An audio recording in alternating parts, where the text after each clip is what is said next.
window was brought to a close yesterday for all the English clubs, and a lot of Chelsea fans were not happy because the Victor Osimhen deal did not go over the line. A lot of fans are saying we did not get the job done, the board should have shown more ambition, we should have paid the wages. And I have to say, I respectfully disagree with you. I think under this ownership, who I've been sometimes very critical of, I think this has been a best transfer window. And in this full video, I will explain you why. So stay till the end and watch it, because I believe we've had a very, very good window. Yes, there's some criticism that we'll talk about, but I think it's been a great window. So stay tuned and stay till the end and comment your opinion. And if you agree, let me know. If you disagree, also let me know why. So let's start with the signings we have made this season. And let's first of all start with Kiernan Dewsbury-Hall. See, I made a video of him on my channel, and I think it's still a very, very smart piece of business. Now, yes, his appearances for Chelsea have not gone that well. He has not shown his ability so far. But first of all, he was signed for Conor Gallagher. Chelsea board was trying to sell Conor Gallagher for a long time, and they wanted to make the profit of the book. And in this system, see, I love Conor Gallagher, but Conor Gallagher will never have worked in the Enzo Maresca system. So Dewsbury-Hall was meant to be a replacement for Conor Gallagher for squad depth, and he suits the manager's style. If you see the pre-season matches and even the previous matches,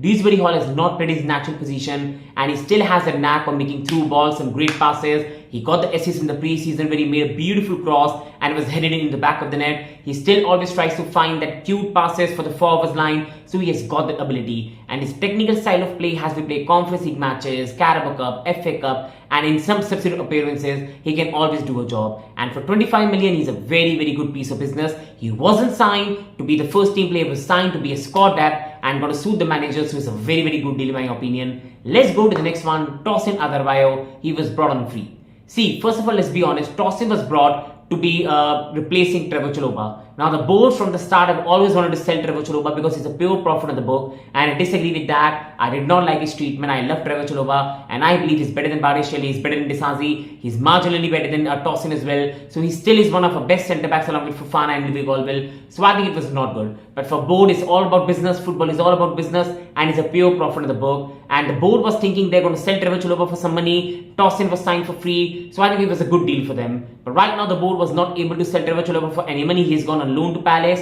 and this is why still Tosin is better than, I think, in this system, can work better than Disasi. He's better than Baricelli and can be a good backup to Fofana. He's still really strong, good aerially. Yes, he can improve some of his ball playing, but he's still a very experienced Premier League player, and he's a type of age profile that I did not think the board would sign, but they bought him, and I still believe he's a good squad depth. This is not a first team player, but to solidify the options and a transfer which is very less risky and still will provide good squad depth. So another good transfer. The next one we go to is the third one, Renato Veiga, and this is the transfer I really like, and he's for the future as well and provides another depth and versatile option on the bench. He can not just be a backup to Cucurella, he can play in the midfield if we are having injury crisis, he can even play in the left centre back, and he's a future player with a lot of potential, and also if it doesn't work out, a resale value. Renato Veiga so far in all the matches, yes, he has shown his rawness, he's still a young player, but he has shown the leadership quality. He can drive with the ball, he's aerially strong, he can carry the ball, and he's got very, very good attributes to be the backup to Cucurella, inverting into the midfield. His technical passes, his technical prowess, his aerial abilities he's got. I think he can be a very good player this season as well, especially in the Conference League matches,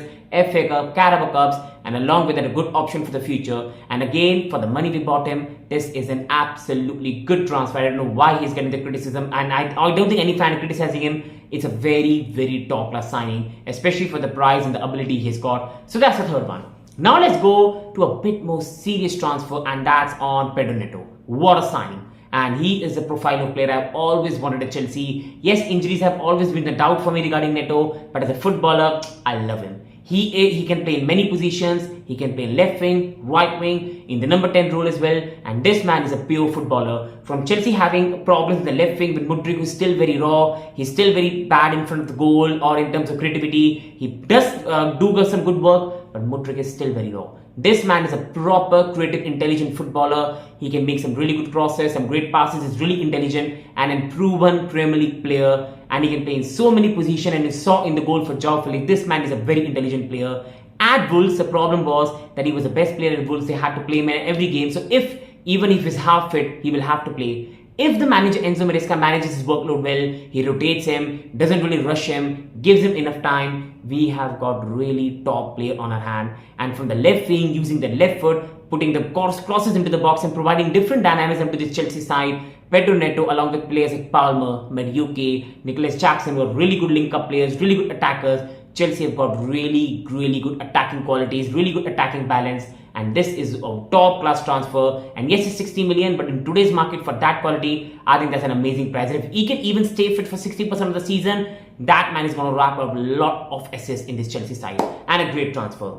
Now let's go to Philip Jorgensen, a transfer I think is just a backup goalkeeper. If he can prove us wrong, he will go over Sanchez, but more like a backup goalkeeping signing. And again, later in the video, I'll talk about some negatives, and this is one of the negatives in Chelsea window that I think we should have solved. But Jorgensen is still a keeper who's got good attributes, and I will give him all the time. He's still not a starter over Sanchez, and I think again, Chelsea goalkeeping situation is the one which should have been resolved. But this is still a keeper that can provide competition to Sanchez, is better on ball playing than Petrovic, and suits the manager style. So again, a signing which has been done for squad depth, so you can't really criticize it. So still a fine signing, gives the squad a bit of depth, and again a signing that doesn't elevate us but doesn't bring us down.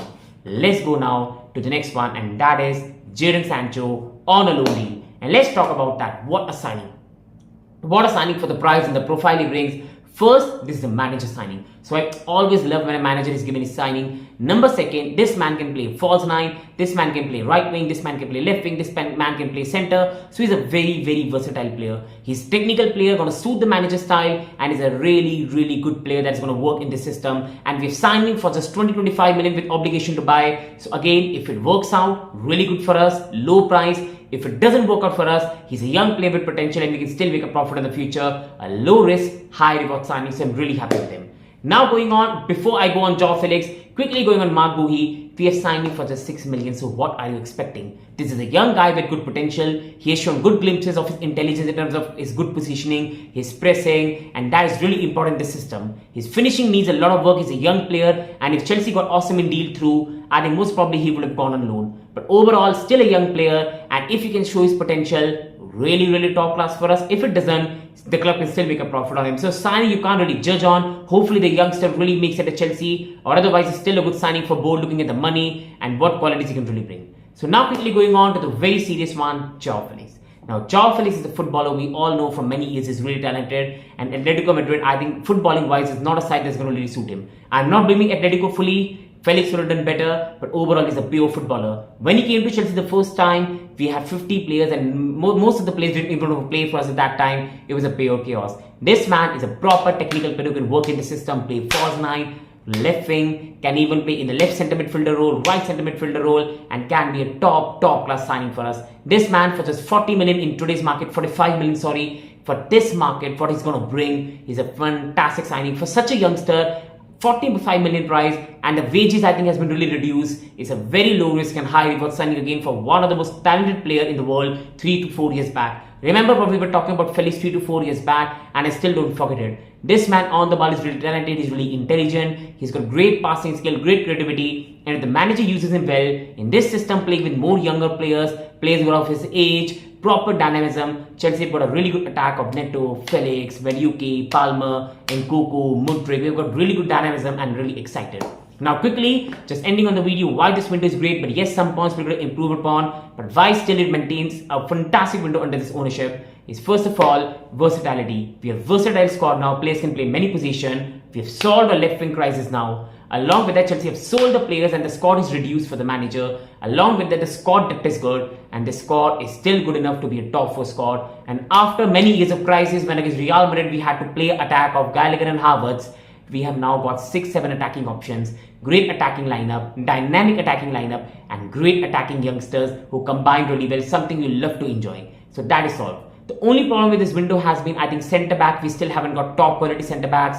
And number 9 is something we need to solve for a very long time because we don't have different profile. This is why I wanted us to go for Duran, and let's see if we can go for him for January. But overall, we still missed that profile that can provide something different than Jackson. And along with that, the goalkeeper, we have been spending so much money. Why not on a top class goalkeeper? But now coming on to why this window is great, we could never fight for title this season, even if we signed a number 9, signed the goalkeeper. And this season is all about top 4. And when we are competing against our own level sides or below sides, United, Newcastle, Villa, West Ham, Tottenham, I think they've got good enough squad to finish over all of them with the squad we have got. And if we can get it going, we don't need to do much. 70-75 points and it's enough. And I think in that terms, it's been a great window. And next season, if the board can get those players, we can go for the title. And that's where I fully judge the board. But I think this has been a great window. Do you agree? Let me know in the comments and like and subscribe.